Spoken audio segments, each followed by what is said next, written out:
cumprimentar os irmãos com a paz do Senhor. Amém. Bem, meus irmãos, por um minuto, tome seu assento, por favor. Louvamos a Deus por mais essa oportunidade que o Senhor tem nos concedido para poder fazer uso da palavra de Deus. E estamos numa noite de adoração ao Senhor. Estamos numa noite de louvor ao Senhor. O diácono, nosso irmão Frank, no início ele disse que a glória é dele, a honra é dele, o louvor é para ele. Haverá louvor, haverá palavra, testemunho, mas tudo foi feito para o nome dele. O objetivo aqui é somente adorar o nome dele. Se você veio adorar o nome dele, levante a sua mão e diga glória ao nome do Senhor. Glória ao nome do Senhor. Aleluia. Meus irmãos, antes de entrarmos na palavra, eu quero já de antemão poder agradecer a muitos irmãos que nos ajudaram para que esta vigília acontecesse. Muitos irmãos. E se eu fosse citar nome aqui, irmão, eu vou acabar sendo injusto, porque eu tenho certeza que eu vou esquecer de alguém. Por isso não quero citar nomes, quero apenas agradecer pelas orações, pelos clamores, pela subida dos montes, pelos quase 70 dias de oração, por essa vigília que a diaconisa irmã Tereza e o diácono irmão Frank estão coordenando. Na teoria é muito fácil, mas quando a gente mete a mão na prática é complicado. Mas eu louvo a Deus porque chegamos até aqui e tudo é para a honra e para a glória do nome dele. Somente ele, somente ele. Quero agradecer algumas pessoas que eu estou vendo aqui, eu convidei, graças a Deus, estão aqui. Eu louvo a Deus também por sua vida. Para quem não sabe, meus irmãos, eu congrego aqui. E louvo a Deus pela minha igreja. Louvo a Deus pela vida do meu pastor, que tem aberto as portas para que as coisas de Deus aconteçam melhor e cada dia mais. Louvo a Deus pela vida dos obreiros dessa casa também. Poderia deixar de agradecer os obreiros, porque eu não sou o único pregador aqui. Por misericórdia e por bondade foi me dada essa oportunidade. Mas eu não sou o único pregador de Canaã. Canaã tem vários pregadores, vários. E por misericórdia de Deus, pregadores bons. Pregadores bons. Homens que não medem esforço para pregar a palavra. Não só aqui na igreja, mas nas ruas, nas praças, nos viés.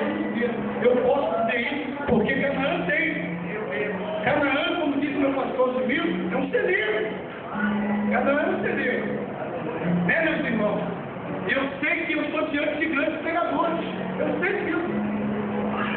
E tenho respeito por todos aqui nessa noite. Louvo a Deus pela vida de todos. Foi nos concedido essa honra. Eu não sei se não seria melhor você estar ali, pastor. Quando nosso irmão Frank nos convidou, eu falei, irmão, eu aceito de coração, mas eu quero fazer um pedido. Durante o mês, até brinquei com o irmão Juarez, que é vocalista aí da Carruagem de Fogo. Eu falei, Juarez, eu só prego com essa Carruagem de Fogo. Por quê, meu irmão? Eu digo, vou pregar, depois não vai sobrar nada, irmão. Não vai sobrar nada. Eu louvo a Deus pela vida da carruagem de fogo, Deus tem levantado, exaltado. Tem mais irmãos, a cantora Viviane, a irmã Lívia, que veio de longe para nos prestigiar aqui nessa noite. Deus abençoe a vida dos irmãos. Meus irmãos, agora fiquem de pé por um minuto, em reverência não a mim, mas a palavra de Deus. Eu não quero ser muito delongo, porque vigília é complicado. Se ficar a noite toda com o microfone na mão, o povo vai dormir. O que eu tenho aqui é apenas uma reflexão para a igreja. O avivamento deixei por conta dos irmãos que forem de novo. Apenas uma reflexãozinha aqui para as nossas vidas. Abra sua Bíblia, por favor, comigo. Abra sua Bíblia no Evangelho de Mateus, capítulo 25. Aleluia! Glória a Deus! Glória!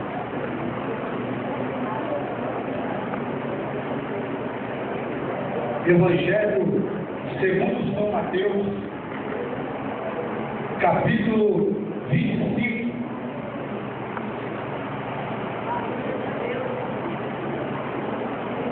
Meus irmãos, eu vou ler alguns versículos.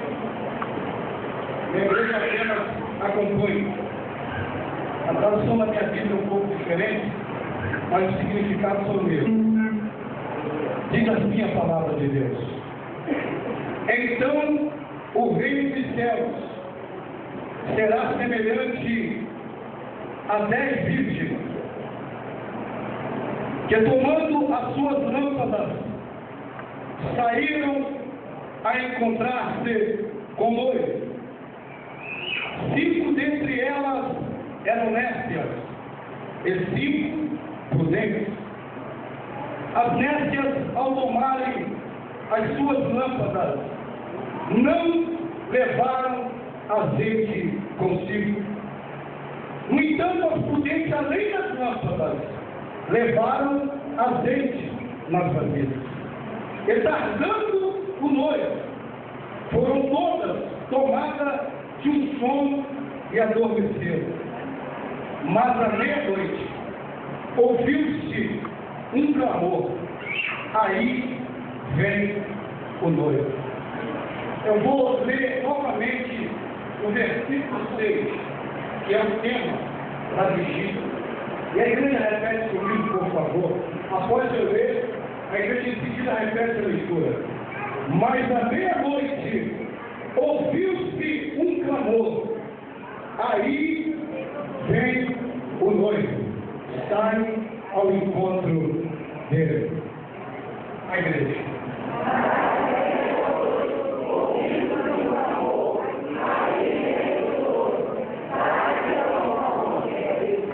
Meus irmãos, se vocês tomarem o seu assento, por favor. Meus queridos, o texto que lemos nessa noite é o texto, o tema dessa vigília. E é um assunto muito atual. É um assunto muito atual.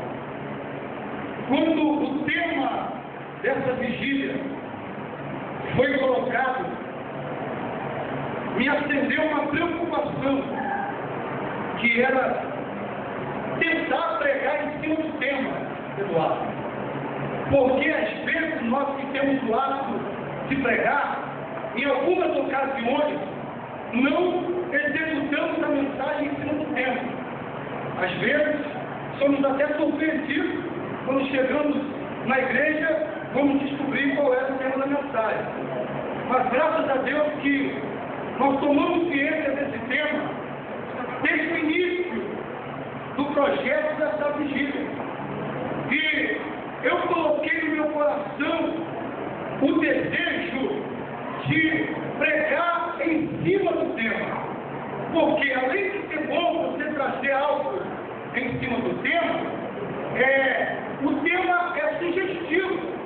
Porque Jesus está falando de algo que poderia acontecer, ou pode acontecer. Por isso, esse tema é sugestivo. Meus irmãos, todos nós sabemos que parábola, ele não é um fato que aconteceu. Parábola não é um fato que estava ocorrendo naquele momento. Parábola é um fato que poderia acontecer. Jesus, quando falava de uma parábola, ele não estava lhe dizendo que aquilo aconteceu. Jesus estava lhe dizendo que aquilo poderia acontecer. E Jesus, então, em alguns de seus sermões, ele se preocupa em ensinar por parábola. Porque algumas pessoas, chorei, não entendiam, outros nem precisavam entender. A preocupação de Jesus era que a igreja entendesse o que ele queria dizer.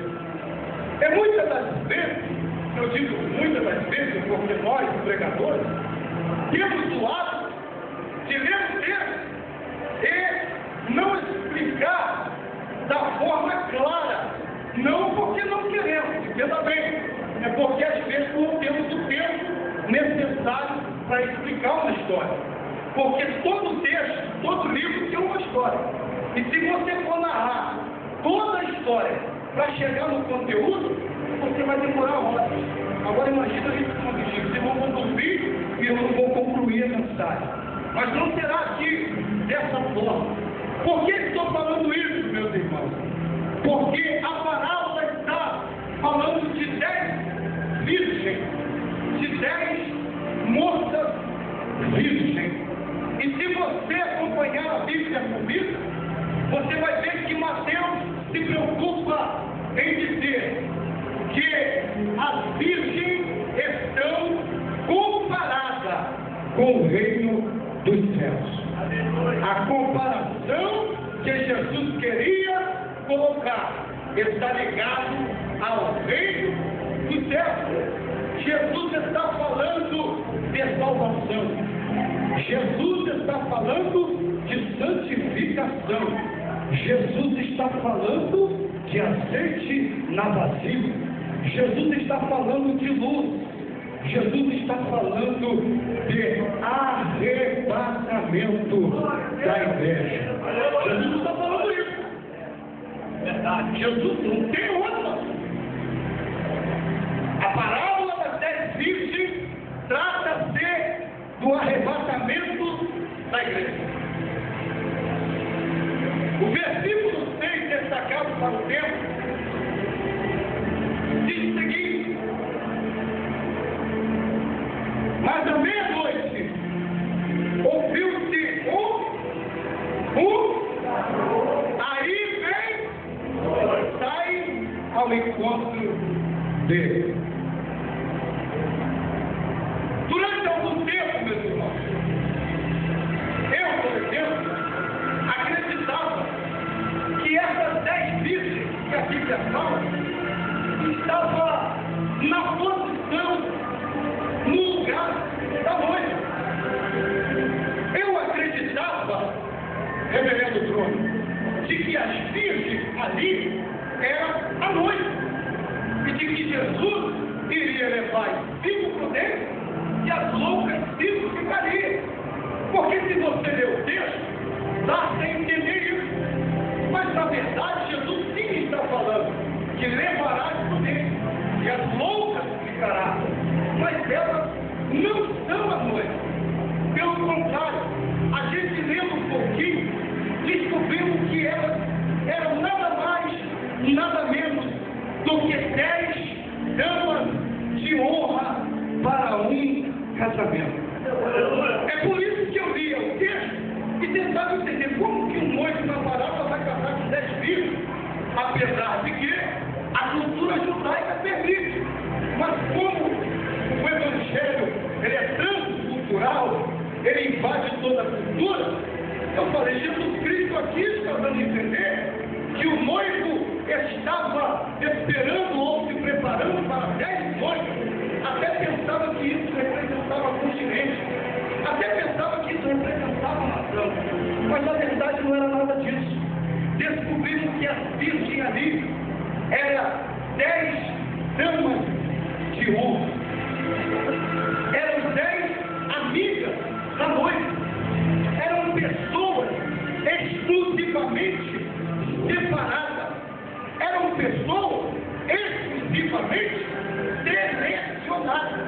E essas 10 virgens faziam parte do casamento. Por quê, meus irmãos? Na cultura, o casamento era 2 cortejos.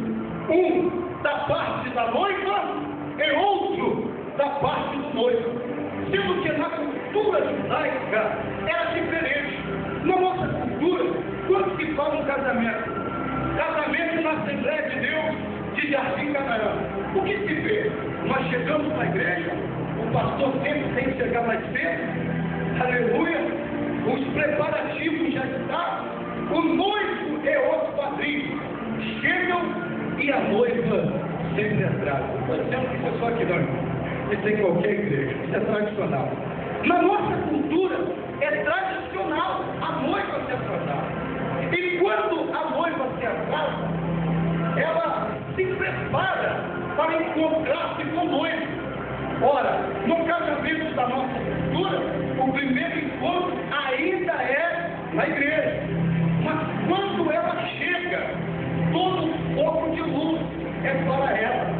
Quando a noiva chega, aleluia, toda a câmera é acendida em direção dela. Aí vem a noiva, o carro que ela veio é bonito, o vestido que ela está usando é lindo, o tapete vermelho é estendido, é um dia especial, varão. Então tudo é e tudo gira em torno da noiva, o véu é bonito, a grinalda é linda, o sapato dela é linda, e as noivas que estão pretendendo casar, pega alguma coisinha que gostou nos detalhes para poder inserir também no seu casamento. Não é diferente com os noivos. Então todo destaque se dá à noiva. Ora, mas na cultura judaica era diferente. O destaque não era a noiva. O destaque era o noivo de Abraão. Por que o destaque era o noivo? Porque o casamento não era apenas uma união matrimonial. O casamento, Adriano, era uma aliança de compromisso do noivo para com o pai da noiva. Ele tinha que acertar tudo nos mínimos detalhes. O norte tinha que ser dado. Ele tinha que se esforçar para dar o melhor. Senão não haveria casamento. Então o foco aqui não é a noiva. O foco aqui é o noivo. E quando o noivo vinha de Abraão, toda a atenção recaía sobre ele. Ele vinha com um cortejo de amigos, de parentes, de familiares. Ele saía da sua casa e ia na casa da noiva, buscar a noiva, Adriano, que já estava ornamentada, que já estava preparada, porque o banquete era na casa do noivo. O banquete, aleluia, não era num salão de festa específico. O banquete não era no campo, no jardim, aleluia. O banquete tinha que ser na casa do noivo. E detalhe, só entrava convidados especiais. Só entrava convidados especiais. E de uma determinada hora, o portão da casa do noivo se fechava. Aleluia. E ninguém mais entrava. Louvado seja o nome do Senhor. E as 10 virgens que a parábola nos revela fazia parte do cortejo da noiva. Ela ia se congratular, mas no cortejo da noiva. Ela ia se regocijar, mas no cortejo da noiva. Ora, entenda, irmãos, comigo essa mensagem.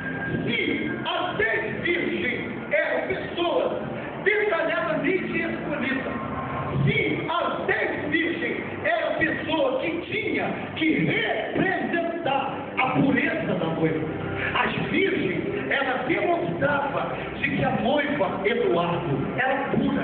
As virgens, ela demonstrava demonstrava de que a noiva era santa. As virgens, ela demonstrava de que a noiva ainda não passou na mão de ninguém. As virgens demonstrava de que a noiva era uma menina de família. As virgens demonstrava de que a noiva era uma menina santificada. Senão, o pai da vizinha da direita e da esquerda não colocava a sua filha para ser dama de honra. A minha filha só pode ser dama de honra de uma noiva honrada. Ora, agora tenta entender comigo, se todo esse processo era feito, por que a Bíblia nos diz que no meio das 10, 5 eram loucas? Aleluia.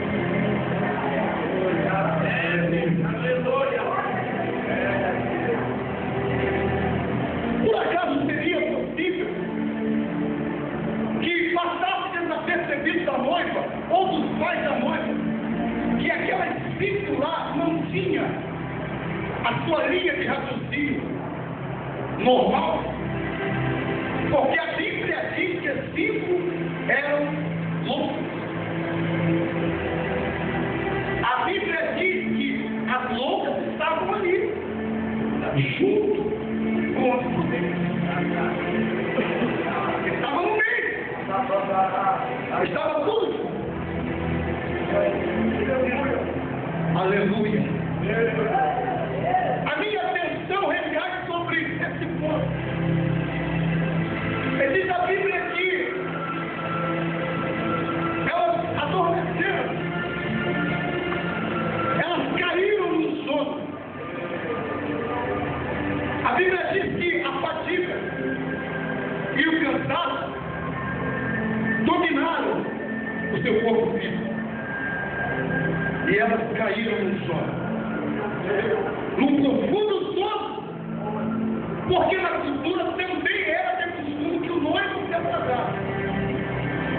Mas quando o noivo estava com o seu cortejo em direção à casa da noiva, a cultura nos diz que ficava alguém na porta da casa da noiva, como se com uma trombeta na mão, para alertar o cortejo da noiva que o cortejo do noivo estava chegando. E a Bíblia diz que todas foram tomadas pelo sono. Todas foram tomadas pelo sono. Se vocês me permitem, eu quero iniciar essa mensagem, pregar nessa noite, sobre 3 tipos de sono que a igreja não pode viver. Eu quero pregar nessa noite sobre 3 tipos de sono que a igreja não pode viver. 3 tipos de sono. Eu poderia destacar 4, 5, 6, 10, se Deus assim nos desse graça. Mas eu quero falar apenas aqui 3 tipos de sono que a igreja não pode viver. O primeiro sono está no versículo 2. Se você ler a sua Bíblia, você vai ver que o primeiro sono é o sono da loucura. Leia a sua Bíblia e você vai ver que a Bíblia diz que 5 delas eram loucas. Sono da loucura. O que é loucura? Pesquisamos um pouquinho, a gente descobriu algumas coisas sobre loucura.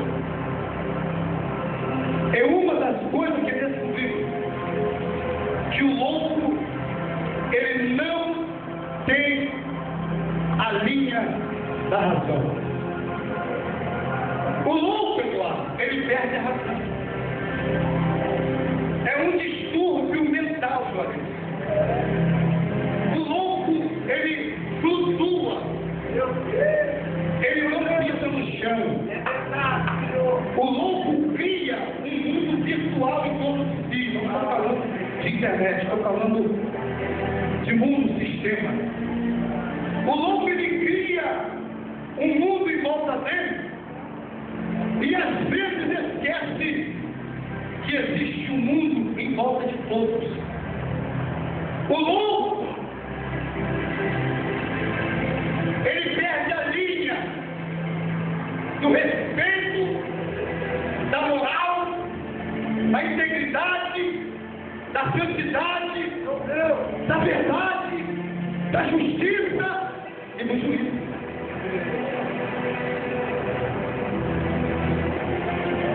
O louco não sabe discernir. Estou falando de louco. Estou falando de quem finge ser louco. Estou falando de loucura. Loucura. O louco faz coisas que no outro dia ele não lembra que fez. Ele diz coisas que no outro dia ele não lembra que disse. E aí, infelizmente, parte da igreja está vivendo o sono da loucura. Que é isso, irmão? Jesus disse que 5 era louco. Você sabe o que significa 5? Metade. 50%. 50% vive fora do seu juízo normal. 50% não vive da razão, vive de emoção. 50% não vive na palavra, vive de oba-oba. É a palavra de Deus. 50% não vive com estrutura. Para onde o vento joga, ele vai. Sono da loucura. 50% perdeu o sentido do que verdadeiramente é santidade. E acha que a sua linha de raciocínio pode ser implantado na doutrina da igreja. Aleluia! Costume a luta, vontade muda, doutrina permanece. Doutrina é a palavra. Não sou eu, não é o meu termo. Doutrina é a palavra. E só anda na palavra e tem que ter consciência. Só tem a palavra que tem que ter consciência. Só anda Jesus que tem que ter consciência.